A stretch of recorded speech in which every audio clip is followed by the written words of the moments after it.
उसको उतना ड्यू नहीं मिला, अदरवाइज वो काम बहुत अच्छा था। और कुछ लोग भी नॉर्मल आते हैं,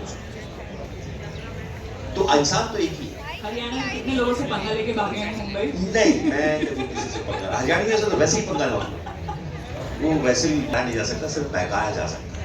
ओहो, क्या बात है। इससे जितना प्यार से बात करो उतना बढ़िया है, फिर ये अपना सर भी कटा सकते हैं आपके लिए। तो ये प्यार से बात, मैं बहुत प्यार से आपसे बात कर रही हूँ, इसलिए मैं आपसे चाहूंगी कि जो अभी तक का आपका फेवरेट डायलॉग रहा है, कोई ऐसा जो दिल के बहुत करीब और आप लोगों को सुनाना चाहते मेरा अपना या आपका और कोई ऐसा ऐसी सीन बहुत बताना सारे चाहेंगे या हैं। डायलॉग? और अगर मैं एक आध, जैसे अपनी सीरीज 2 में मैंने जब वो पढ़ा था ना, उस वक्त भी रोंगटे खड़े हुए थे मेरे, जब मैं अंसारी साहब को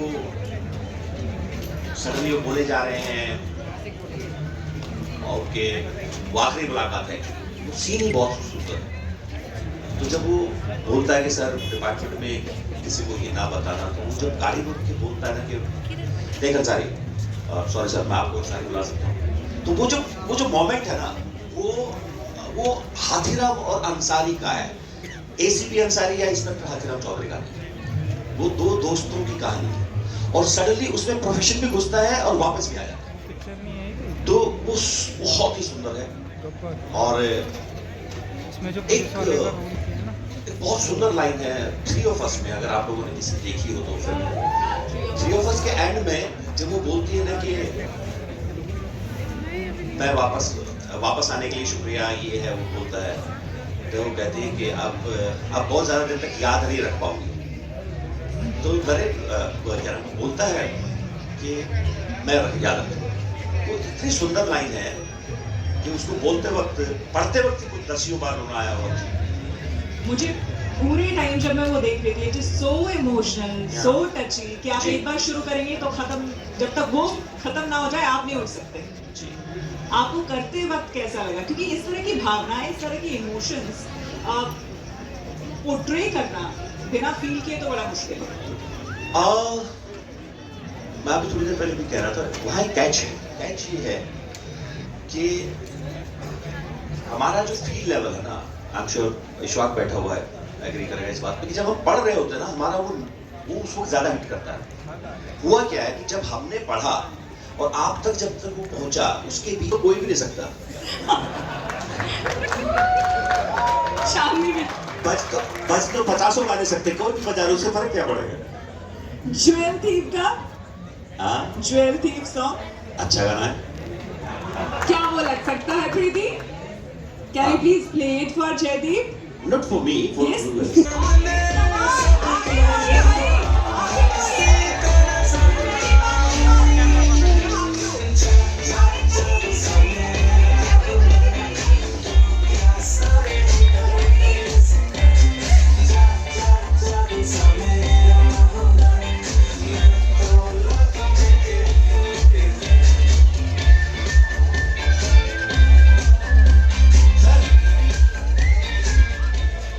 सर आइए ना, ऊपर आइए सर।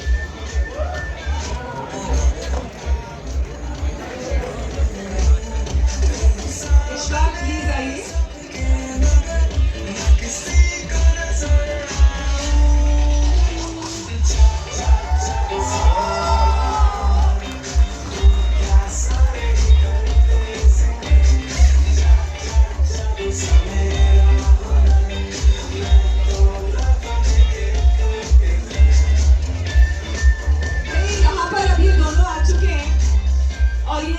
भाइयों का मिलन हो रहा है, तो थोड़ी आपस की बात हो जाए, उसके बाद फिर हम भी कुछ पूछ लेते हैं।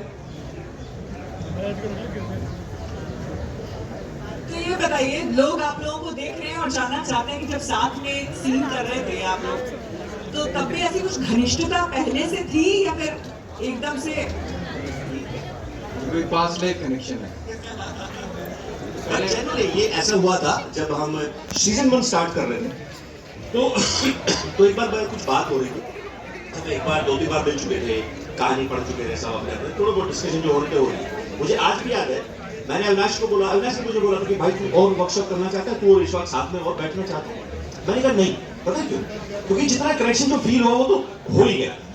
मेरा ये लालच था कि मैं इशफाक को इस घटना, और ये ये तरीका जो मैंने को ट्राई किया, ये बहुत ही शानदार हुआ, क्योंकि वो प्रोसेस जो हमारा हो रहा था, दो एक्टर अलग अलग जगहों से आए हुए एक ब्रीफ मोमेंट के लिए मिल लिए हैं, कहानी समझ ली है, किरदार समझ में आ गए हैं, और फिर वो जो 6 महीने हमने बिताए साथ, उससे वो पहुंचा।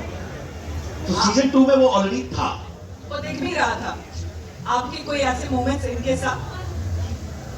हाँ, मतलब एक बहुत सारी, I mean I have been a huge admirer of his work. कहीं ना कहीं जो हमारा एक हाथीराम अंसारी का एक बॉन्ड था, वैसे ही एक पर्सनल जयदीप और इशफाक का भी था। कई बार सीन्स में हम जब बात कर रहे थे, इनफैक्ट जो हमारा ओपनिंग सीन है, दोनों गराज में जाते हैं, स्लम्स में जाते हैं, केस सॉल्व कर रहे हैं, वो जो कॉन्वर्सेशन हो रही थी, इंसिडेंटली वही कॉन्वर्सेशन हमारी फिल्म के बारे में, डायरेक्टर्स के बारे में, सेम उसी वेन में, उसी कुछ घंटे पहले हो रही थी। वो एक जो एक कि मतलब इनका एक्सपीरियंस फिल्म में, I remember I was talking about Gangs of Wasseypur, so you know he इन्होंने बताया कि भाई एक काफ़ी सारे आपके सवाल होते हैं कि उस सेट में वो सीन कैसे शूट हुआ था। तो लाइक कहीं ना कहीं उस टाइम में आप एक रुकी, एक इनोसेंस एक एक्टर के उसमें आ जाती है कि अच्छा ऐसा हुआ था, मैंने तो ऐसे। Season 2 you know, if you because you mention season 2, काफ़ी बार होता है कि आपने एक स्टोरी पूरा एक सीजन साथ में शूट किया है, फिर इतने सालों का गैप हो गया। But I remember when we got on to the set, कहीं ना कहीं हमने ज़्यादा वर्कशॉप्स भी ऐसे नहीं की थी, ऑफकोर्स हमने बहुत बड़ा इंडिविजुअल अपना काम किया था, बट एक जैसे there is a barrage of emotions, एक wave of emotions hit me, and everything, छोटे छोटे मोमेंट्स, चाहे हमारा पहली मुलाकात हो, कोई डायलॉग हो, नुआंसेस हो, वो सारे जब हम सीजन 2 के सेट पे गए, I you know everything came back, and I didn't have to do anything, everything was happening naturally, you know, in that last scene. I think बिल्कुल सही कह रहा है ईश्वर इस मामले में कि सीजन 2 में ना हमने, आई डोंट थिंक एक दिन भी ऐसा सोचा होगा कि ईश्वा अंसारी और हाथीराम की क्या बॉन्डिंग होगी। It was there, like no need, बल्कि ये जरा दिमाग में कई बार ये बहुत फनी लगता था कि दोनों एक दूसरे के साथ बोलते रहते, क्योंकि अब वो औहदे में बड़ा हो गया है और ये हमेशा से सर बोलता है यार, तो उसकी आदत है, तो वो जो दोनों सर बोलते रहते हैं वो बहुत खूबसूरत था, उसकी वजह से मुझे और भी बेटर हुआ। Amazing and really जोरदार तालियां हो जाए एक बार फिर दोनों के लिए। Thank you guys, thank you so much। You continue with Ishfaq. हाँ बिल्कुल, तो Yes. नेहा को मैं बुलाना चाहूंगी मंच पर। इशफाक, आप प्लीज बैठ जाए आराम से यहाँ पर। जोरदार तालियां हो जाए। और एक बार तालियां दरअसल इशफाक के जज्बे और कमिटमेंट की